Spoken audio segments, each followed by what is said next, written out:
What is going on? I want to welcome you from Half Court for today. I am Sean Murphy, joined by a special guest once again, returning to the podcast, my guy, Coach Jordan Bickerstaff. Jordan, what's going on, man? It's really good to see you again. It has been a really awesome season of hoops thus far, and can't think of many better people to talk about it with. For sure. No, good to see you too, Sean. I'm excited. It's been a great start to the NBA season. I think every basketball fan can attest to that, and yeah, I'm excited to talk about it for sure. Yeah, no question. Obviously, for people that don't know, I mean, Jordan, you're a coach in your own right. You were part of the Denver Nuggets staff. You actually were also part of the Pistons, summer league staff, and worked quite extensively, like with players in the organization throughout the summer. So, when it comes to coaching credentials, you bring, you bring a wealth of experience in your own right. A And little bit. yeah, absolutely. I mean, it's like not saying you've been a coach for 50 years, but it's like, it's like you like I mean, you've been in the league is what I'm saying, like Mhm. you're a part of it. So Yep. um the I'm curious just, if like, hearing from like a coach's perspective, coming into like a second year in a program, Mhm. not having to teach everything all over again in training camp. Because mind you, for a lot of the guys on this roster, this was the first year in their career where they had the same coach for the second consecutive year. So they didn't have Mhm. to learn a whole new system and things like that. Mhm. How much does that like put a team ahead, going into that training camp and in that season? Because to me, like one of the things that I think you've really seen is they've been able to carry over their identity and their success from last season. And it Mhm. seems like they're not really missing a beat in that Yeah. aspect. Yeah. No, I mean, it definitely shows up like as soon as training camp starts. I mean, like, because like once it starts, everybody kind of knows like the set standard. Like, there's a new level that of like play and just being yourself that everybody brings to that like first day. And it just kind of speeds the process up instead of having to kind of like refocus, like teaching, like, how hard you want to play, how fast you want to run. Like, everybody just kind of already knows like what's good and like how good we are and like what the positive things that we do on the basketball court are. And so we're kind of just working on kind of executing that game plan for the most part instead of having to relearn an offense, a defense, play calls, all that stuff. Like, it's all just within the flow now. So it's definitely speeds the process up, and you're allowed to just kind of get into like more detailed stuff of like what you're really looking for, like two-man game, ways to like guys to get like different looks on the basketball court rather than just like set plays, just a lot of things like that. I imagine that familiarity with the personnel too, having an entire season to work alongside a lot Yeah. of those guys, really only having a couple of interchanging pieces, but even the ones that they do bring in, one of them, Karis LeVert, he's played, JB's, worked with extensively in the past. Hmm. Duncan Robinson, a guy that everyone knows and is familiar with what he can do. So it's not really, hard to imagine or, guess what you need to do to get him in the positions to succeed. Hmm. Um, the other piece, I'm curious about because from my perspective, like, at media day, the number one thing that stood out to me, other than, like going into camp, like pretty much everyone was healthy at the time, seems like the vibes were good, all those usual media day things. But the thing that stood out to me was the fact that the Pistons coaching staff was actually traveling and meeting players at locations in the off season to work on off-season program stuff, whether that's like player development, like specific training regimens, things that players Hmm. want to work on. And, like I remember JB specifically saying a lot of guys in the league have their guys, but our guys were our guys' guys, like essentially was the way he said it. And so, Hmm. um, how is that like a precedented thing? Like, is that common? Because to me, it didn't seem entire like from my experience, I haven't heard a lot of that. And it just sounds like like from like the top down. It just like to me, it just sounds like a level of buy-in that you Hmm. just don't see at every stop in the league. Yeah, it's definitely kind of team by team based or like kind of player by player. And I mean, in Denver, we had like a lot of the same thing. A lot of coaches would kind of go out and meet players for like a week or a few days and work out with them and just kind of see how they're doing. So I've seen it before. It's definitely common. It's not anything new. Right. But it's just a good like continuity step, I'd say, just to kind of like keep things fresh, like keep everybody on the same page throughout the off season. Just make sure you're kind of working on like what we want to replicate throughout the season and make sure everything's just kind of going good with you. Like just checking in on how you're doing. Just make sure, everything's just kind of going well in your life. So Yeah. it's a really good piece to kind of have. And when you got coaches and especially players that are on board with that, because that's like kind of the hardest part. Like once you have players that are just really accepting and willing to have the coaches that they see all the time come out there and work with them, makes things a lot easier. And I think that's the piece of it that's like the unprecedented part with this group is that, to your point, like a lot of guys, like play like like throughout the league, like coaches will like work with players and like in some extent, but it's about the buy-in piece. It's not it's not mandatory. Players can like can have some decision on how they want to go about their off season, whereas really like from the sounds of it, it sounds like just about every single player was touched by the coaching staff or was in the gym pretty extensively. And it just sounds to me like when you talk about like those, like what separates like the good from the great programs, it's like that next level of buy-in. And I think for the Pistons, it's like, it's really easy for them to buy in and to see the reasoning for the importance of that, especially after you're coming off of like a jump of like 30 wins in the year before. And who knows if a couple things go the other way, the Pistons could have been playing later into May. Yeah, for sure. And you just see it throughout the gym. Like guys want to be there.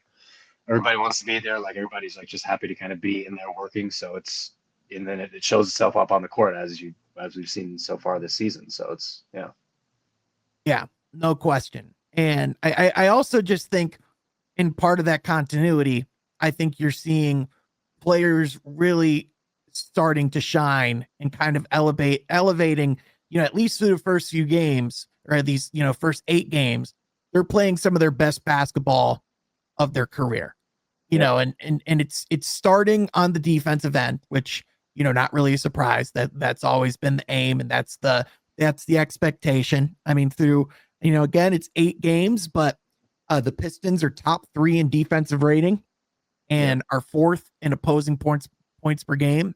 So they are playing top level defense.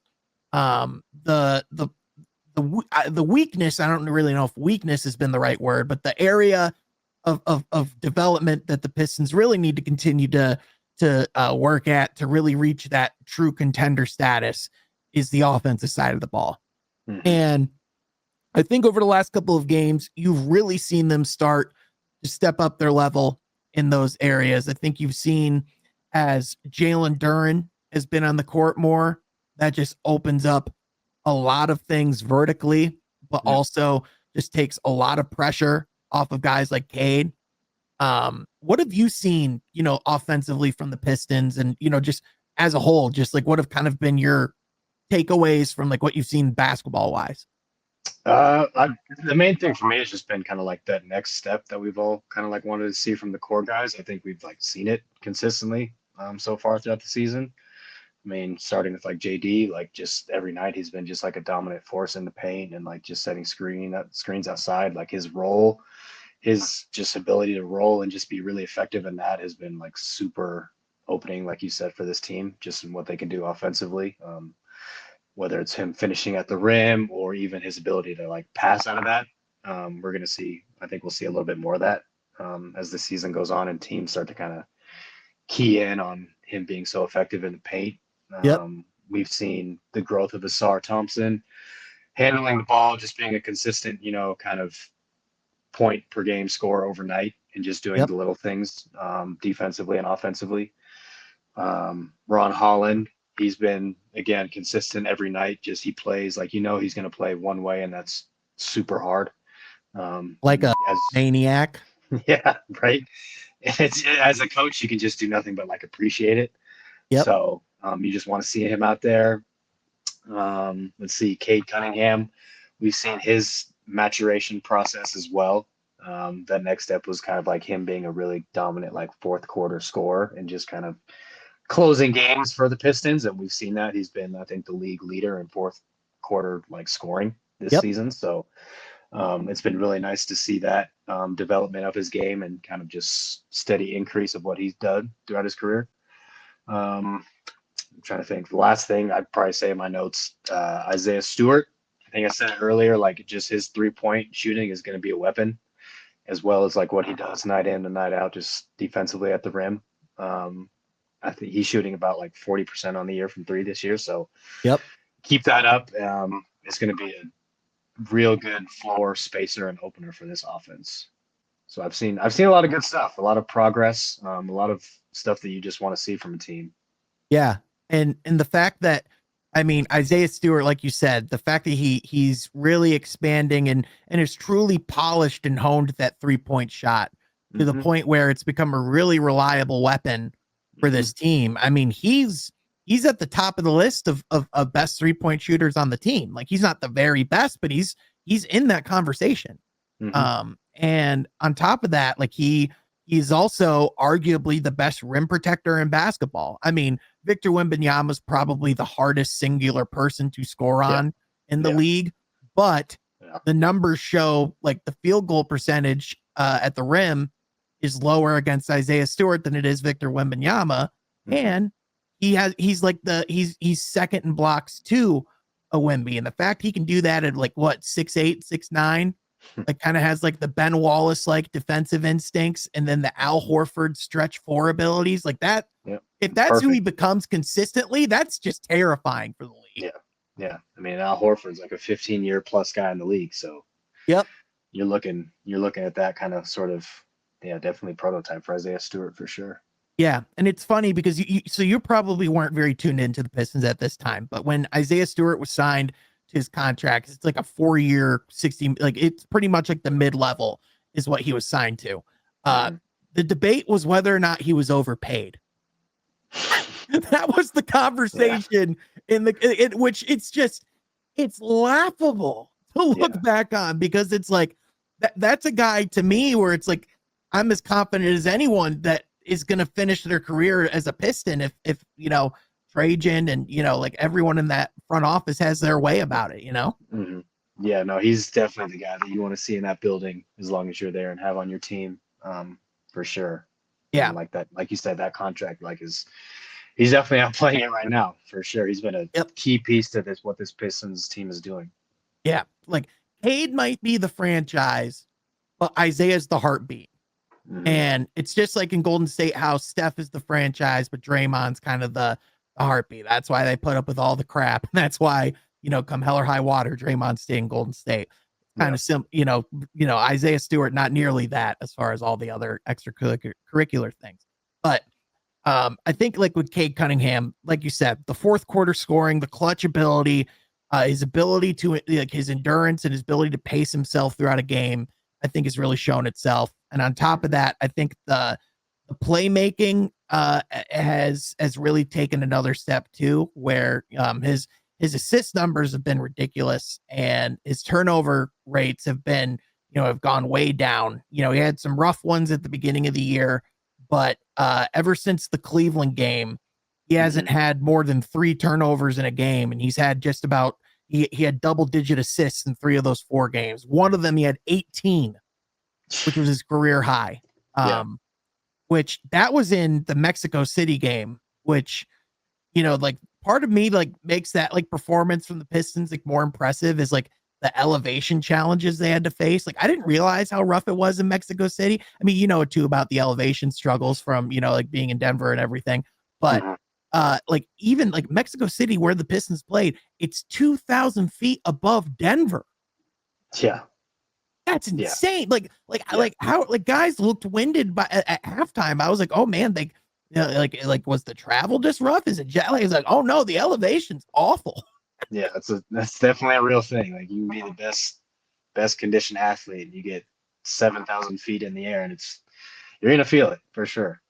Yeah, no doubt. Yeah, being able to breathe turns out pretty important thing. Who knew? Yeah, but oh man, but yeah, no. Nonetheless, I mean, yeah, just the turnover standpoint just feels in the fourth quarter scorings, been really solid. It feels to me like he's established himself is establishing himself as like a top 10 player in the league, and is really just taking another step. I mean, he's right there in the conversation of best point guards in the league. I mean, Shea's number 1, obviously, I think Yeah. obviously you have to have Luka in that conversation, but like if Yep. Cade keeps playing in that at this level, I mean, he's right there. Yeah. No, I think we'll see like Cade Cunningham in like those clutch player of the year conversations. Yep. Um, with like what he's doing in the fourth quarter and closing games. I think that we'll definitely see his name up there and just kind of his continued growth. Right. His I think his shooting has been like it's been solid. Like it just like to see him confident and taking like those pull ups off of the screens and like just kind of knowing where his spots are. It's a Yep. really good thing to see for sure. Yeah. I think if you are to like nitpick and go, okay, well, what's the next step? Like, how does Cade, elevate himself even further, get to like the MVP talk, which, I know it sounds like we're nitpicking, but like when it's a player that's that talented at this young of an age, it's just, this, what the possibilities are. And Yeah. to me, it's like in order for Cade to like really like be a complete scorer, it's about like the best guys are able to do it consistently over a game. And Hmm. I think he's really been able to kind of like pace himself. And I think part of why he's been able to do so well in the fourth is he's really kind of been pacing himself towards the beginning of the game. But I think the reason why you've seen some of these first and second quarter, like kind of like slow starts for the Pistons, especially on the offensive side of the court, is because you're not getting as much offense from Cade. For example, in the Utah game last night as we're recording, he finished with 31, but he had 3 at halftime. Yeah. And don't get me wrong, like if you can come back and win those games and really like the best teams are the ones that realize or recognize how to turn it on, at the right times, and the second Hmm. half's definitely the right time. But on the other hand, I think, like it's just it's a really bad habit if you dig yourself too deep of a hole Hmm. consistently, and especially later in the season. That those are things that can kind of come back to bite you. Yeah. And I think again, like another factor that we kind of like don't really talk about as much is just like the missing piece of Jaden Ivey. Yep. Just having that kind of secondary ball handler and guy that you can kind of just give it to and allow Cade to play off the ball a little bit, just kind of Yep. save a little bit of energy kind of throughout the course of a game. It's going to make a difference for For sure. So sure. once he gets back, it's going to open up the floor for Cade even more, I Yep. think. And Asar's done really well with Hmm. being off with being kind of that other ball handler as well. But with the fact that Hmm. he's not really a jump shooter, that just limits what he can do as far as being an off ball. Like, there's a certain point where guys can just, drag off of him, which, he can still kind of make you pay if you do that because, Hmm. he's a pretty good mid range shooter, but also, like if you don't have a tall enough or, athletic enough guy guarding him, he can still get by you and get to the paint. But Hmm. um, nonetheless, like you said, like having a guy like a Jaden Ivey, like fully healthy and available is something that can definitely expand and, kind of like help elevate that to another level. And the thing that, it's like, the unfortunate reality of the injury is just you wonder, when he's going to come back or just how much, playing time he's going to be able to get on the court with Hmm. this team before things like the trade deadline loom, and then you have to start making difficult decisions, which I ultimately think, like this front office and this regime, and I think even this coaching staff, I think they strongly prefer continuity. But at the same time, knowing how crazy of a league the NBA is, if there's anything that is if you have the ability to strike while the iron's hot, you have to take the opportunity if it's the right one. And so, and that's the difficult reality of it is just like you know, I hope he can come back and, have that opportunity to prove his role and his Hmm. worth in this rotation because, otherwise I hope like a Trajan has enough information before pulling that type of trigger. Does that make Hmm. sense? Yeah. No, it makes sense. Like you said, this league is a business at the end of the day. Yep. But I mean, I just think like from what I've seen last year, and like I just really believe like you kind of really see Jaden as like a big part of this core and just Yep. what this team can do and like where they're gonna go. He'll be definitely a part of it. There's no need to like rush like his recovery process. Like you want him to Right. come back healthy and comfortable as possible because that's when he's gonna flourish. So Yeah. definitely like you want him to take his time and be ready to, be ready to go once he's ready to come back. And once Yep. he does come back, I like I said, I think we'll see like what he provides to this team and this group as a whole. It's going to be really good for sure. To me, at least. Yeah. Well, and the fact that they're already doing as well as they are without that key piece in the lineup, Mm-hmm. it makes you imagine like Mm-hmm. that bolt event that that bolt of energy they'll get with him Yeah. coming back into the lineup. I mean, obviously it'll take time for him to get reacclimated. It's been almost a year since he's played real NBA basketball. I mean, he Mm-hmm. played some preseason minutes, but that doesn't count. Yeah. Um, like once he gets like acclimated and like finds his role within this offense, I think he's going to do really well. I'm just curious how much that role changes now with Yeah. some of the advancements. Now, I think like Jaden Ivey and Jalen Duren were already a really good pick and roll combo. So I think naturally, I think that will only elevate because of Duren's, expanded, capabilities and just quite frankly, I think he just fully realized, how much he can really take over the game. I think that's really, kind of been Mm-hmm. it is like, oh, I can really dominate this night in, night out. I think Yeah. that's really been a big piece of it. Yeah. No, they've been like him and Cade have been like a really good like 1-2 punch, and I think Jaden has started like Jalen, excuse me, is starting to like really kind of see that and learn that. Yep. It's been a really nice development, and also just like the development of the team. Like they've been good without Ji, just because like everybody that's kind of stepped up in his place have been like really good in those moments. Speak of Duncan Robinson, Karis LeVert has had moments throughout the year, just being a secondary ball handler and just solid. Um, Yep. and also like I think Paul Reed, Javante Green are two guys that we're going to see just throughout the year that are just going to have like winning moments and plays. Like Yep. they may not always like show up the biggest on the box score or whatever, but if you watch the game, you understand their impact night in and night out. And so it's Yep. just really good to have guys like that on the team.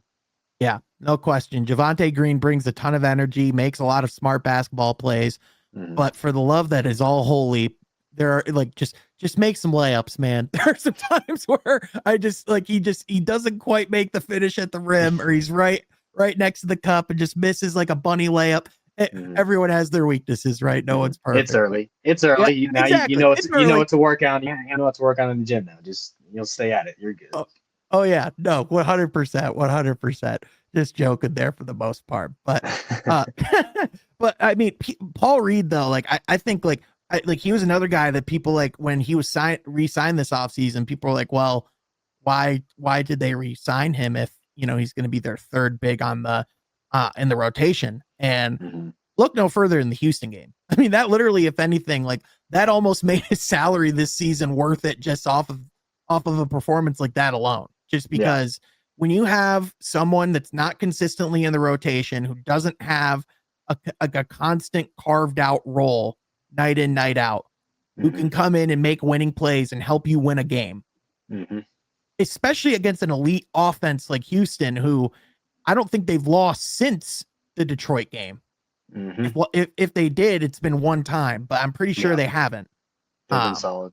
yeah. So for him to come in and do that against that team, and then just to continue to be really good whenever he's come in. I mean, Paul Reed's a pro's pro. Mm-hmm. Just And, yeah, like another vet and another guy that you just want to have in the lineup and on the team. yep. I think Asar after one of these games, I think after the Houston game, actually, he said Paul Reed's the hardest working player in person I've ever been around. Yeah. See, and and like it just trickles down throughout the Yep. organization to the young guys and just everybody. So Yeah. And that's a guy they got off waiver wire. mm-hmm. It's crazy. Yeah, good Yep. scouting. Yeah. Yeah. No, for sure. Uh, Speaking of that two-man game between Cade and Duren, you obviously saw the Nikola Jamal Murray pick and roll combination, up close for quite a while. Mm-hmm. Outside of those guys, is there a better pick and roll duo right now in the league than Cade and Duren? Like I looking over the landscape, like you can there's certain ones that you can point to, but like from a one and two man combo, Mm-hmm. like it seems to me like they're right up there with the best of the best. Yeah, no, they're starting to really show themselves. Like it's just consistently night in and night out. I mean, obviously you still have Jamal and Nicola. I think just in general, like Victor and any one of those young guys that he runs a pick and Yeah. roll with is going to be really effective. Yeah, Guys like, Giannis and like a Miles Turner, like that obviously can be very dangerous in the playoffs. yep, and even like the development of Ryan Rollins, like we see Giannis and those two, and him go kind of play two-man game that can be really effective as well. Yep. We saw it with like Halliburton and maybe Pascal or Miles Turner last year, like just really just guys who are effective with the ball in their hands. And Cade is that, and he knows kind of where Duren likes to like get his spots and really is really effective. So it's been really cool to see. Yeah, no doubt. I mean, whenever you can see players like just truly take that leap and just see like all of the things come into place, because it's like Mm-hmm. I think it's like with a lot of these guys, it's like you've seen like and that's the thing with a lot of like there's a lot of good players who can show flashes or have good games night Mm-hmm. in, night out. Yeah. I mean, or like or here and there, but it's like the difference is the guys who can do it night in, night out. The difference is Yep. like those are the guys who get the big contracts. Those are the guys who stay in the league for 10, 15 plus years. I mean, like that's why Tobias Harris is referred to as a safety valve, Mm-hmm. because you know exactly what you're getting from him each and every night. Yep. Even if he's not shooting, he's rebounding and defending. Even if Yep. he's struggling on the glass, he's finding ways to contribute and to produce. Mm-hmm. And like that's why, that's why the like Detroit having those like productive, like veterans alongside this group, even with like a Karis LeVert, like he hasn't been at his best yet in a Mm-hmm. Pistons uniform, in part because of health, but and also he's just finding his role. But having a guy like that who, even in the midst of struggling, can still find ways to chip in and not make a big deal out of it, and just come to work every day, like those are just crucial steps and really big reasons why the Pistons have taken some of the jumps they have. Mm-hmm. And like we were talking about earlier, just said like that consistency piece is going to be key throughout the year. I think just like with guys like Karras and even Duncan Robinson, like just kind of seeing them show up night in and night out and just knock down shots, make the right play. It's just going to be like really big for this team. Like Yep. you really watch the game, like you watch this team and like kind of watch what they do night in and night out. There's just like certain plays and certain moments that guys can like definitely show up in, and they Yep. will. And we've seen it. So yeah, Yeah. Who was the best passer Duncan Robinson played with before Detroit? Jimmy Butler and Goran Dragic? yeah, yeah. That's probably right up there. I'm trying to think of those Miami guys. Um, I mean, yeah. they've had good teams. They have smart players. Don't get me wrong. Mm-hmm. They have guys who know how to traditionally make the right play. So it's not like he Yeah. didn't have guys who couldn't find him the ball. But like, I Mm-hmm. think my big point in this is, has he ever had this amount of wealth of playmaking around him? Not maybe like not at this consistent level. I'd say Bam Adebayo is probably another good I was player. about to say he's an Another good underrated assist passer guy that too. he's out of the post for sure. And so we can definitely see some of that with. I'd like to see a little bit more of that with Jalen Duren. Like see what he Yep. can do out of the post maybe with his passing ability. Yep. But yeah, no, I think we'll continue to see like the growth of Duncan Robinson in this offense and on this team as the games go on. Yeah, I mean, when he does have his shot going, he could be as lethal as anyone in the league. It's just, Oh, for sure. it's just when the bar is Malik Beasley, who had one of the greatest shooting seasons in the history of the league last year. Yeah. That's just an impossible bar to reach, Yeah. Yeah. And Duncan's a guy that you have to put on your scouting report. Like you can't just leave him open. Like Yep. when he's coming off pin downs, any DHOs, like you have to chase him. So like Yep. he's effective on the floor. Even when he's like not making shots, he's still opening up the floor for guys. And the more guys that, defenses have to account for, like the less that they can double team a Yeah. Cade Cunningham, the less that they can, like trap and hone in on specific players. Like, Mhm. Even though Asar can't shoot, his ability to cut and get to the rim makes him so Yeah. that you can't lose focus on him. Mhm. Duren, like bigs can't get off and help nearly as much anymore, because when he's a threat and you have like a guy like an Isaiah Stewart who could potentially step out, like I think if there's any like silver lining, I guess, to this Tobias Harris, like sprained ankle situation where he's not really able to be in the lineup, it's that I think you're really starting to see like how much of an effective tool that double big lineup with Isaiah Stewart and Jalen Duren can be. Not saying that's Mhm. their starting lineup every night, but the Mhm. fact that that's a tool in your tool shed that you can point out, like those are the things that you need when you go into playoff series is multiple different lineups that you can go to, different, different schemes, like different strategies you can implement within the Hmm. flow of a series. Yeah. No, I mean, the season's long. It's 82 game season. Like lineups are going to change throughout the year. And so you just want to be able Yep. to see different things and know what you can do and can't do. So it's good that we have been able to experiment this early. Yeah, exactly. Because once a coach realizes, like, oh yeah, I do have multiple different things I can rely on come playoff time. Hmm. That's the difference between a team advancing deep into the playoffs and having an early vacation in April.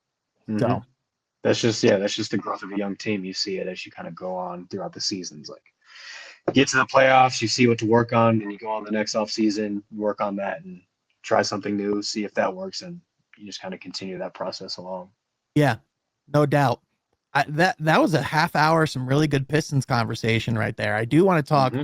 I do want to talk some other, like teams and like, kind of like other stuff in the league before I let you go. Yeah. The Orlando Magic, man. I mean, just I have been profoundly disappointed in what they've been thus far. And granted, Hmm. it's still, like we just reached like the 10% mark of the season. We're still very young in. I think there's still, a very high chance that, we look at this team later in the season and, they still find a way to be a 50-win team and, things are good. But Hmm. they haven't been the same defensive team. And even bringing in a Desmond Bain, they're still a really bad offensive team and shooting team specifically. And my kind of running theory is you can have all of these, like you can bring in an elite 3-point shooter. That's great. But Hmm. that doesn't raise the shooting of the team. And that doesn't Yeah. change the fact that like that doesn't mean that that the floor is just automatically spaced. Hmm. Like and especially like I think part of why Paolo has kind of struggled or you're not necessarily reached that next step, so to speak, is the fact that he's not really able to expand his game beyond, beyond inside the arc. Like he shoots threes. He's not particularly good at shooting threes, but he shoots them.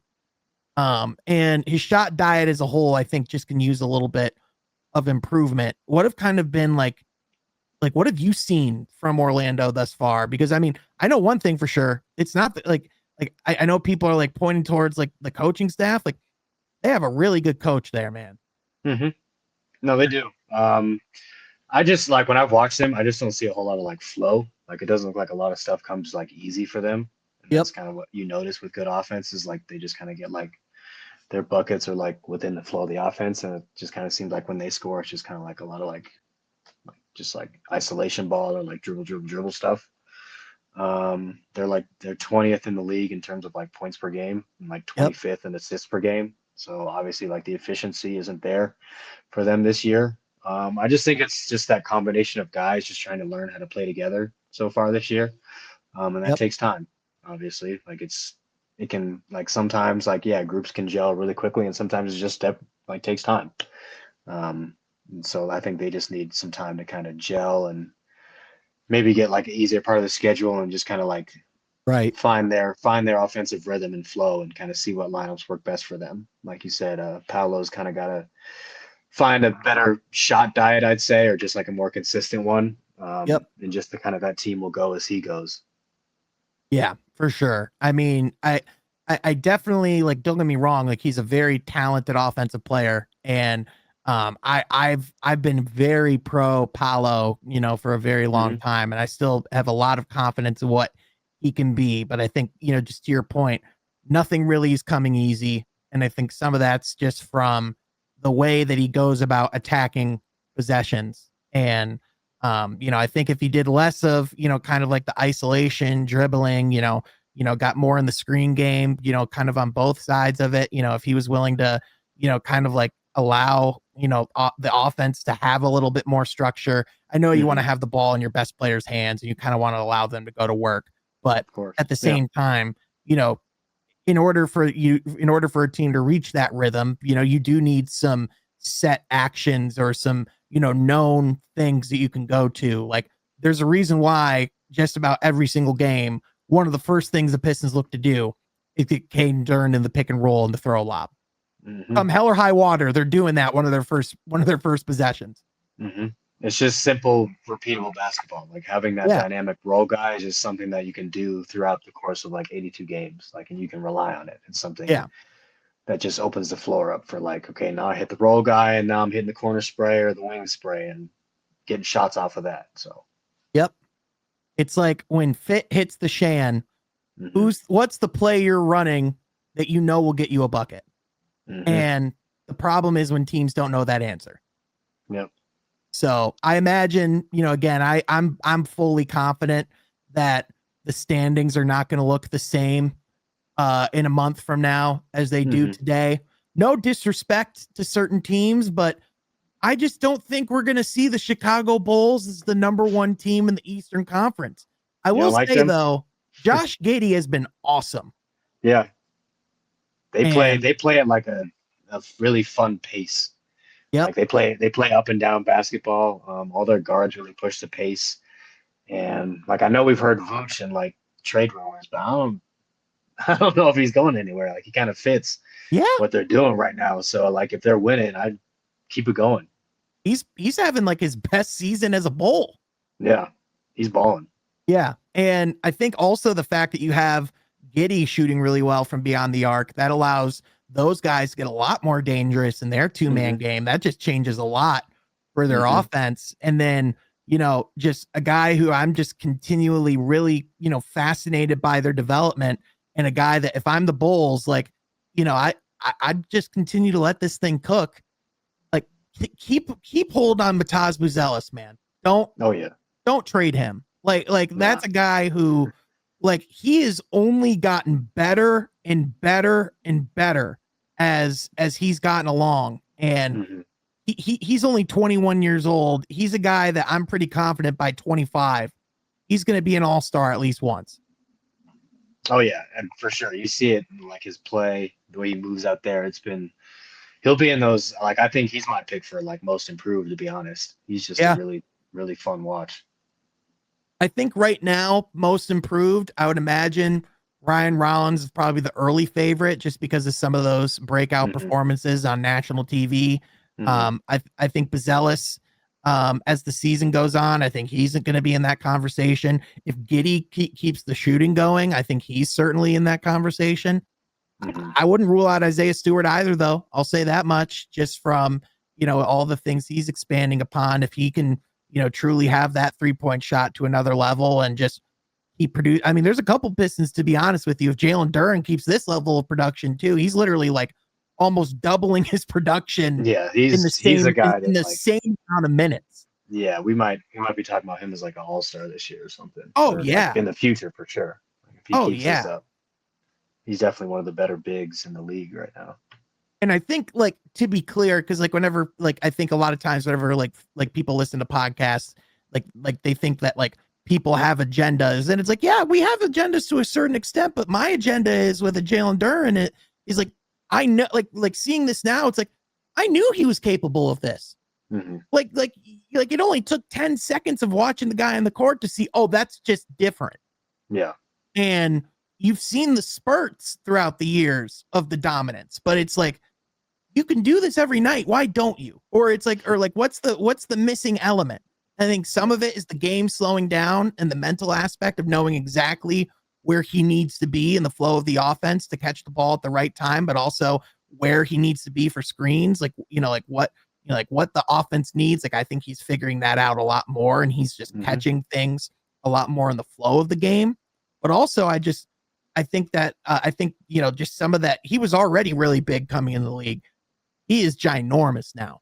Yeah, he's 21 years old, so like him at 25, 26 is going to be like kind of a scary sight. Yeah, he turns 22 in a week and a half, and he already broke Dennis Rodman's Pistons. Like, he's already third all time on Pistons with 2020 games. Damn. Surpassed Dennis Rodman at 21. Damn. Yeah, salute. Yeah. Impressive. Yeah, no question. I mean, obviously he'll, still has a ways to go before he reaches like Andre Drummond and things like that. He had quite a few of those games in his time as a Piston, but I mean, with all due respect to Drummond, I don't think he had this level of athletic upside. He certainly didn't have this level of point guard to play off of. And I Mm-hmm. think that just takes it to whole new heights. Mm-hmm. For sure. Having that, like I said, having that 1-2 combo that you can rely on, like from big to small, small to big, is just really good and just really like something that you can just repeat night Yep. in, night out. And even with Yep. like other guys, other point guards that come in, like I'd like to see maybe like just Karras kind of get into a rhythm, like on his like pick and roll. I think that'd be something really nice to kind of add to this offense. Yeah.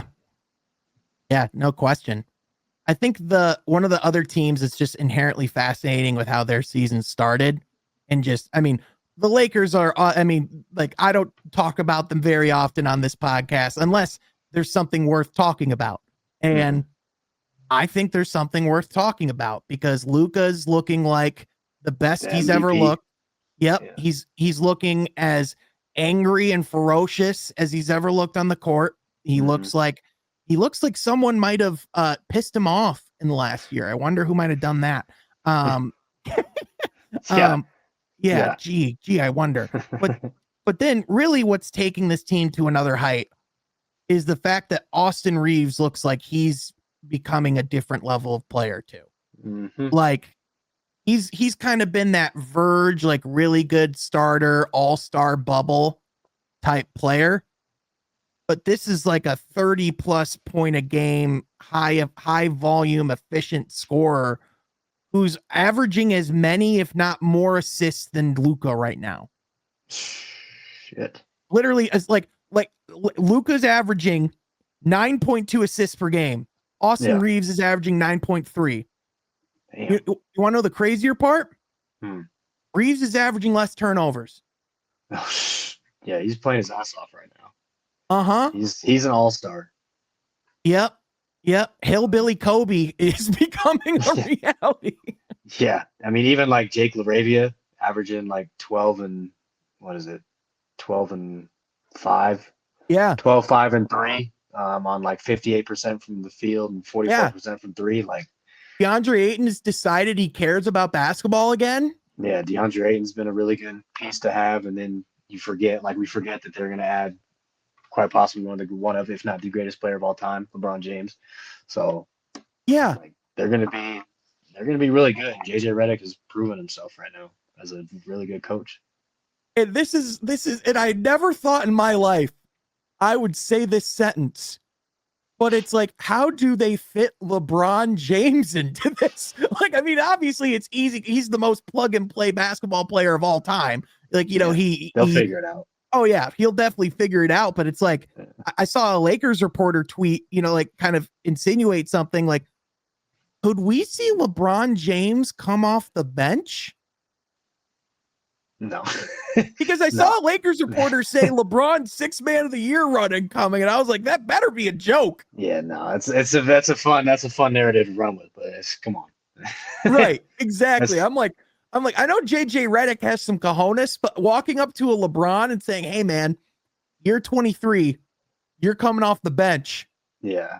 I would pay good money to have the camera feed in that room and to see the live reaction. Yeah, there's no way. That's once LeBron's back, now he's starting. That's LeBron James. Yeah, for sure.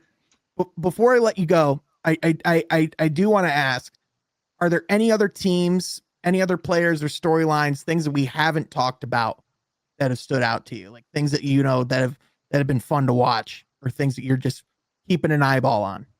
I think just the roster of OKC, I'm just keeping an eyeball on. Like they just always seem like they're going to be like a team that teams look at like, hey, can I get this guy from you? Can I get this guy?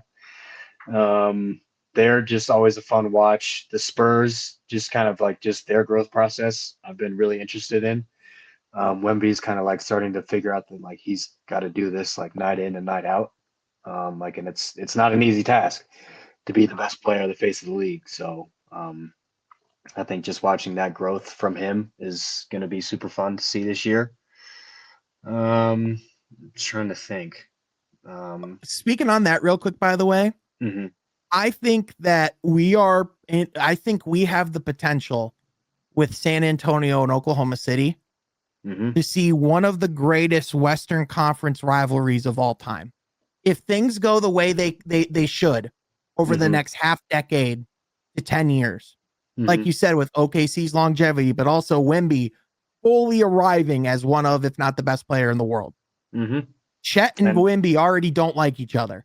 Yeah. Like the Thunder have essentially become the new age Spurs as far as the standard in the Western Conference. Mm-hmm. There's a lot of like there's a lot of things here to me where this could spell one of like an all-time basketball rivalry shaping in front of us. Mm-hmm. And so and I would still throw Denver in that mix. Like both of those bigs, absolutely throw Denver in that mix. Both of those bigs still have to get past Nikola. So yeah, we're gonna see a battle of bigs for the next 5 years for sure. That's gonna be really fun out there. Yeah, the fact that like by the way, like Nikola Jokic, he can just continually just drop 30-point triple doubles and no one bats an eye. No one cares. Society goes along. Crazy. Everyone's bored of it. It's like, yep, guy's great. What else you want me to say? Averages 24, 12, and 14 as a center, and that's just normal. And he's just getting in shape. So look out. Yeah, exactly. Yeah, and he hasn't even got his 3-point shot going yet. Like, yeah, look out. My gosh. But Jordan, man, seriously, thank you so much for being here. You're one of my favorite guys to talk hoops with, and always fun to have you on the podcast. People can follow you on us on X at jbickerstaff32 if they want to see what you're up to, and if they want to see your live tweets and reactions to basketball stuff.